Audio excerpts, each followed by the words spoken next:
സാമ്പത്തിക അടിയന്തരാവസ്ഥ പ്രഖ്യാപിച്ച് യു.എസ്. പ്രസിഡന്റ് ഡൊണാൾഡ് ട്രംപ് അമേരിക്കയുടെ 1.2 ട്രില്യൺ ഡോളറിന്റെ ഭീമമായ വ്യാപാര കമ്മി പരിഹരിക്കുന്നതിനായി ട്രംപ് ദേശീയ സാമ്പത്തിക അടിയന്തരാവസ്ഥ പ്രഖ്യാപിച്ചു. 1872 ശേഷം യു.എസ്. ഏർപ്പെടുത്തിയ ഏറ്റവും ഉയർന്ന താരിഫാണ് 60 രാജ്യങ്ങൾക്കുമേൽ ട്രംപ് ഏർപ്പെടുത്തിയത്. ട്രംപിന്റെ പ്രസംഗത്തെ തുടർന്ന് പുറത്തിറക്കിയ പ്രസ്താവനയിൽ വൻതോതിലുള്ള യു.എസ്. ചരക്ക് വ്യാപാര കമ്മി രാജ്യത്തിന്റെ ഉൽപാദന അടിത്തറയെ കാലിയാക്കാൻ കാരണമായെന്ന് വൈറ്റ് ഹൌസ് പറഞ്ഞു. അമേരിക്കയുടെ അന്താരാഷ്ട്ര സാമ്പത്തിക സ്ഥിതി ശക്തിപ്പെടുത്തുന്നതിനും അമേരിക്കൻ തൊഴിലാളികളെ സംരക്ഷിക്കുന്നതിനുമായാണ് ട്രംപിന്റെ താരിഫുകളെന്ന് വൈറ്റ് ഹൌസ് പ്രസ്താവനയിൽ അറിയിച്ചു. രാജ്യത്തിന്റെ ഉൽപാദന മേഖലയുടെ നിലവിലെ സാഹചര്യം വിപുലമായ ആഭ്യന്തര ഉൽപാദന ശേഷി വർദ്ധിപ്പിക്കുന്നതിനുള്ള പ്രോത്സാഹനത്തിന്റെ അഭാവത്തിനും നിർണായകമായ വിതരണ ശൃംഖലകളെ ദുർബലപ്പെടുത്തുന്നതിനും യു.എസിന്റെ പ്രതിരോധ വ്യാവസായിക അടിത്തറ വിദേശ എതിരാളികളെ ആശ്രയിക്കുന്നതിലേക്ക് നയിക്കുന്നതിനും കാരണമാകുമെന്ന് ട്രംപ് ഭരണകൂടം വാദിച്ചു.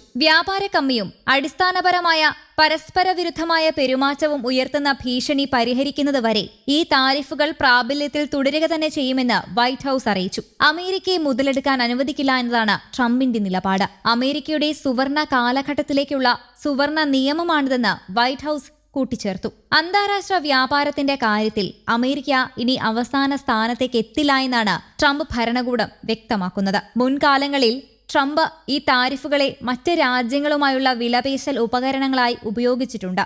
അദ്ദേഹം അത് ചെയ്യാൻ ഉദ്ദേശിക്കുന്നുണ്ടോ ഇല്ലയോ എന്ന് വ്യക്തമല്ല.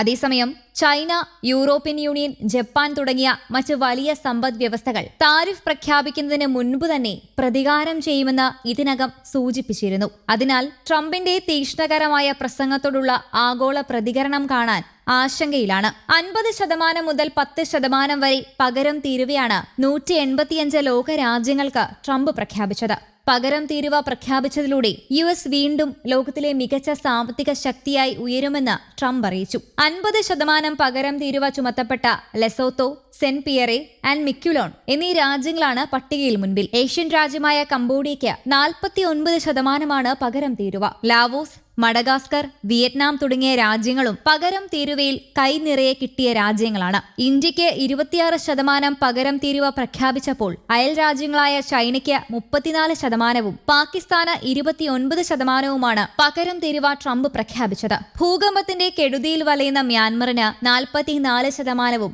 ആഭ്യന്തര യുദ്ധത്തിൽ നിന്ന് കരകയറുന്ന ശ്രീലങ്കയ്ക്ക് 44%വും പകരം തീരുവ ട്രംപ് പ്രഖ്യാപിച്ചു.